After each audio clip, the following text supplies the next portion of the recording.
नमस्कार दोस्तों, मैं हूं अभिषेक और आप सुन रहे हैं द हॉरर पंपकिन। आज की कहानी एक साधारण ट्रक ड्राइवर की है जो हर रात की तरह अपने सफ़र पर निकला था। लेकिन उसे क्या पता था कि यह सफ़र उसकी ज़िंदगी का सबसे खौफनाक और यादगार सफ़र बनने वाला है। अंधेरी रात, सुनसान सड़क और एक खतरनाक मोड़ जहां हकीकत और वहम के बीच की दूरी धुंधली हो जाती है। एक ऐसी रात जिसे भूल पाना नामुमकिन है। रात का अंधेरा धीरे धीरे गहराता जा रहा था और सुनसान सड़क पर एक भारी भरकम ट्रक अपनी पूरी ताकत से दौड़ रहा था। ट्रक का ड्राइवर राहुल अपनी सीट पर पूरी तरह से चौकस बैठा था। उसकी आंखें सड़क पर टिकी थीं। राहुल कोई नया ड्राइवर नहीं था। वह पिछले 15 सालों से ट्रक चला रहा था और उसने हर तरह की सड़क, मौसम और हालात देखे थे। लेकिन आज की रात कुछ अलग थी। राहुल एक मजबूत मगर शांत स्वभाव का आदमी था। उसका चेहरा सूरज की तेज धूप और रातों की लंबी सफर की वजह से तप चुका था। उसकी आंखों के नीचे गहरी लकीरें थीं जो उसकी थकान और बीते दिनों की कहानियां बयां करती थीं। उसकी उम्र करीब 40 साल थी। उसके पास एक पुराना ट्रक था जिसे वह शेरू कहकर बुलाता था। इस ट्रक के साथ राहुल का रिश्ता केवल काम का नहीं था, बल्कि यह उसकी जीविका का एकमात्र सहारा था। परिवार से दूर वह अपनी बीवी और बच्चों को एक बेहतर जीवन देने के लिए हर रोज इन खतरनाक रास्तों पर निकलता था। राहुल की जिंदगी बहुत साधारण थी। वह अपने गांव से ताल्लुक रखता था जहां गरीबी और मुश्किलें उसका पीछा करती थीं। बचपन में ही उसने पढ़ाई छोड़ दी थी और ट्रक चलाने का काम शुरू कर दिया था। तब से ही वह लगातार ट्रक की स्टीयरिंग थामे सड़कों पर निकल पड़ता। ये उसका रोज का काम था। रातों को जागकर लंबे सफर तय करना, सुनसान रास्तों पर अकेले सफर करना और कभी कभी उन अंधेरों में भी जहां लोगों की हिम्मत जवाब दे जाती थी। आज की रात भी कुछ ऐसी ही थी। आज राहुल को गांव के एक दूर दराज इलाके में सामान पहुंचाना था। रास्ते में न कोई इंसान था, न कोई आवाज, सिर्फ उसके ट्रक की हेडलाइट्स का हल्का उजाला और इंजन की गड़गड़ाहट। अंदर ही अंदर राहुल थोड़ा असहज महसूस कर रहा था। इस रास्ते पर उसने पहले भी कई बार सफर किया था, लेकिन आज का सफर कुछ ज्यादा ही खौफनाक लग रहा था। राहुल ने अपनी पुरानी आदत के अनुसार म्यूजिक सिस्टम ऑन किया और एक पुराना फिल्मी गाना बजने लगा। इस खामोशी को तोड़ने के लिए म्यूजिक उसकी एकमात्र साथी थी, लेकिन आज उस संगीत में भी एक अजीब सी उदासी थी। जैसे जैसे गाड़ी आगे बढ़ी, राहुल का दिल धीरे धीरे भारी होता जा रहा था। उसके दिमाग में बार बार यह सवाल उठ रहा था कि क्या आज की रात कुछ खास होने वाली है। राहुल ने एक लंबी सांस ली और खुद को शांत करने की कोशिश की, लेकिन उसके मन में एक अजीब सा डर घर कर रहा था। घड़ी की सुइयां रात के 1 बजे का समय दिखा रही थी और इस समय वह एक घने जंगल के बीच से होकर गुजर रहा था। दूर दूर तक कोई दूसरी गाड़ी नहीं थी, बस उसके ट्रक की गड़गड़ाहट और हेडलाइट्स का हल्का उजाला। राहुल ने खिड़की से बाहर झांका। चारों ओर पेड़ थे, लेकिन उन पेड़ों की शाखाएं ऐसी लग रही थीं मानो वे आगे बढ़कर उसे पकड़ना चाह रही हों। हर एक पेड़ के नीचे घना अंधेरा था और उस अंधेरे में कुछ छिपा हुआ, जैसे किसी भयानक चीज की मौजूदगी हो। वह इस ख्याल को झटकने की कोशिश कर रहा था, लेकिन डर उसके जहन में रेंगता जा रहा था। तभी अचानक उसकी ट्रक की हेडलाइट्स ने सामने कुछ अजीब सा दिखाया। सड़क के किनारे एक औरत खड़ी थी, सफेद साड़ी में लिपटी, बेजान चेहरा, बाल हवा में उड़े हुए। राहुल की सांसें थम गईं। उसकी आंखें उस औरत पर टिक गईं और अनजाने में उसके हाथ से स्टीयरिंग डगमगा गया। उसने जल्द ही खुद को संभाला और ट्रक को नियंत्रित किया। यह क्या था? मुझे शायद वहम हुआ है, राहुल ने खुद से बुदबुदाया, लेकिन उसके मन का डर और गहरा हो गया। ट्रक ने उस औरत को पीछे छोड़ दिया, लेकिन जैसे ही राहुल ने आगे बढ़ने की कोशिश की, अचानक ट्रक एक झटके से रुक गया। इंजन बंद हो गया और चारों ओर सन्नाटा छा गया। राहुल ने ट्रक से बाहर झांक कर देखा। कुछ समझ नहीं आया कि अचानक गाड़ी क्यों रुक गई। उसने बाहर निकलने की हिम्मत जुटाई और इंजन देखने के लिए बोनट खोला, लेकिन इंजन में कोई समस्या नहीं दिख रही थी। जैसे ही वह ट्रक के सामने झुका, उसे पीछे से किसी की सांसें महसूस हुई, गर्म और भारी, मानो कोई उसके बिल्कुल पास खड़ा हो। राहुल ने हड़बड़ाकर पीछे मुड़कर देखा, लेकिन वहां कोई नहीं था। उसकी धड़कनें तेज हो गईं। अजीब सी ठंडक उसके शरीर में दौड़ गई। कौन है यहाँ? राहुल ने कांपते हुए आवाज दी। लेकिन कोई जवाब नहीं आया। तभी एक धीमी हंसी की आवाज हवा में गूंजने लगी। राहुल का दिल जोर जोर से धड़कने लगा। उसे महसूस हुआ कि वह अकेला नहीं है।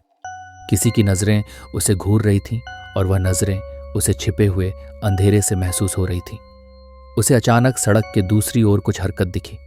वह औरत, वही सफेद साड़ी वाली, अब सड़क के दूसरी ओर खड़ी थी, लेकिन इस बार उसका चेहरा और डरावना लग रहा था। आंखें बिल्कुल काली और चेहरे पर एक खौफनाक मुस्कान। वह धीरे धीरे उसकी ओर बढ़ने लगी। राहुल के पैर जकड़ गए, मानो उसे अब वहां से हिलने की ताकत नहीं बची हो। उसने तेजी से ट्रक के अंदर भागकर दरवाजे बंद कर लिए। उसने ट्रक स्टार्ट करने की कोशिश की, लेकिन इंजन बार बार बंद हो रहा था। औरत अब उसके बिल्कुल पास आ चुकी थी और उसकी हंसी अब और तेज हो चुकी थी, गूंजती हुई हर तरफ फैलती जा रही थी। राहुल का दिमाग सुन्न हो गया। उसे समझ में नहीं आ रहा था कि क्या करे। औरत ने ट्रक के शीशे पर अपनी बेजान उंगलियां रख दी। राहुल ने भयभीत होकर अपनी आंखें बंद कर लीं। उसकी धड़कनें इतनी तेज थीं कि उसकी छाती फटने जैसी हो रही थी। जब उसने आंखें खोलीं तो औरत गायब हो चुकी थी, लेकिन ट्रक के बाहर अब भी कुछ अजीब था। चारों ओर एक अजीब सी धुंध फैल गई थी। राहुल ने ट्रक को फिर से स्टार्ट करने की कोशिश की। इस बार इंजन ने जवाब दिया और गाड़ी स्टार्ट हो गई। उसने ट्रक को तेजी से दौड़ाया, मानो वह उस खौफनाक दृश्य से भाग जाना चाहता हो।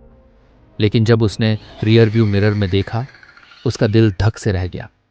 वही सफेद साड़ी वाली औरत ट्रक के पीछे हवा में तैर रही थी।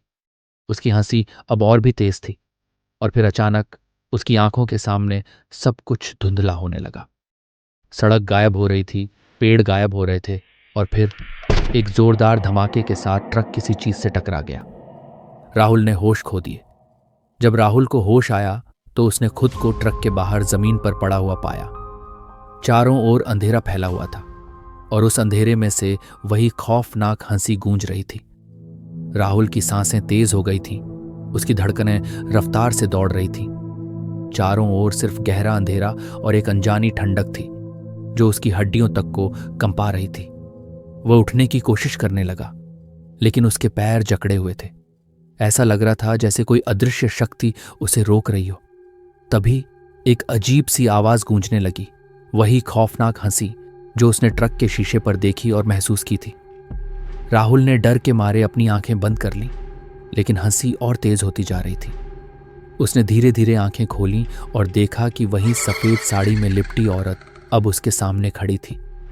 उसका चेहरा और भी विकृत हो चुका था। आंखें बिल्कुल काली थीं और उसके होंठों पर एक अजीब सी मुस्कान फैली हुई थी।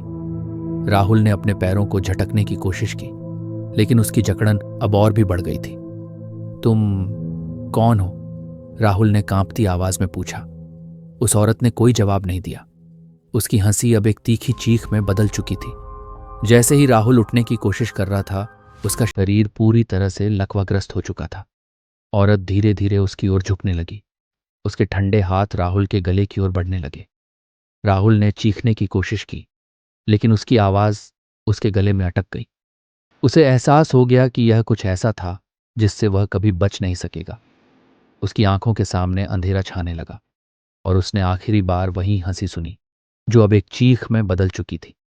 लेकिन तभी एक जोरदार हॉर्न की आवाज ने उस भयानक चीख को काट दिया। राहुल को अचानक एक झटका लगा और उसकी आंखें खुल गईं। उसने जल्दी से चारों ओर देखा और पाया कि सड़क पर एक और ट्रक पास से गुजर रहा था। वह ट्रक रुक गया और एक अधेड़ उम्र का ड्राइवर, जिसे देखकर लगता था कि वह इस रास्ते से परिचित है, नीचे उतरा। उसने राहुल की ओर देखा, जो पूरी तरह से घबराया हुआ था और कांप रहा था। भाई, तू ठीक है? उस ड्राइवर ने जोर से आवाज दी। राहुल ने खुद को थोड़ा संभाला और हिम्मत जुटाते हुए खड़ा हुआ। वह ड्राइवर उसके पास आया और उसे सहारा दिया। उसकी आवाज में एक अजीब सी गंभीरता थी, मानो वह इस जगह और इसके रहस्यों को अच्छी तरह से जानता हो। राहुल का दिल अभी भी जोरों से धड़क रहा था। उसे इस बात का एहसास हो रहा था कि वह किसी बड़ी मुसीबत से बाल बाल बचा है। भाई, तुझे क्या हुआ? सब ठीक है? राहुल ने कांपते हुए कहा। वो औरत, वो कौन थी? ट्रक ड्राइवर ने हैरानी से कहा। कौन सी औरत? राहुल ने कांपती आवाज में उसे सब बताया जो उसके साथ हुआ था। ड्राइवर ने गहरी नजरों से राहुल को देखा और फिर कहा, इस रास्ते पर ऐसा पहली बार नहीं हुआ है। कई लोग यहाँ अजीब चीजें महसूस करते हैं। ये जगह ठीक नहीं है। राहुल ने हक्का बक्का होकर पूछा, क्या मतलब? ड्राइवर ने शांत आवाज में कहा, यह रास्ता शापित है। जो भी इसकी गिरफ्त में आता है उसे कुछ न कुछ महसूस होता है। यहां तक कि कई लोग यहां से लौट नहीं पाते। राहुल ने सड़क की ओर देखा जहां उसे औरत दिखी थी, लेकिन अब वहां कुछ भी नहीं था। जैसे ही वे सड़क से दूर हुए, राहुल ने पीछे मुड़कर उस जगह की ओर देखा। सड़क फिर से सुनसान हो चुकी थी, लेकिन अब वह जानता था कि वहां कुछ ऐसा था जो अब भी किसी का इंतजार कर रहा था। राहुल उस रात जिंदा तो बच गया, लेकिन उस खौफनाक मंजर की यादें उसके मन में हमेशा के लिए घर कर गईं। तो दोस्तों, आज के लिए बस इतना ही। ऐसे ही हॉरर कहानियों के लिए सब्सक्राइब करें हमारे चैनल दी हॉरर पंपकिन को। तो मिलते हैं नेक्स्ट वीडियो में ऐसे ही दिल दहला देने वाली हॉरर स्टोरी के साथ। तब तक के लिए अलविदा।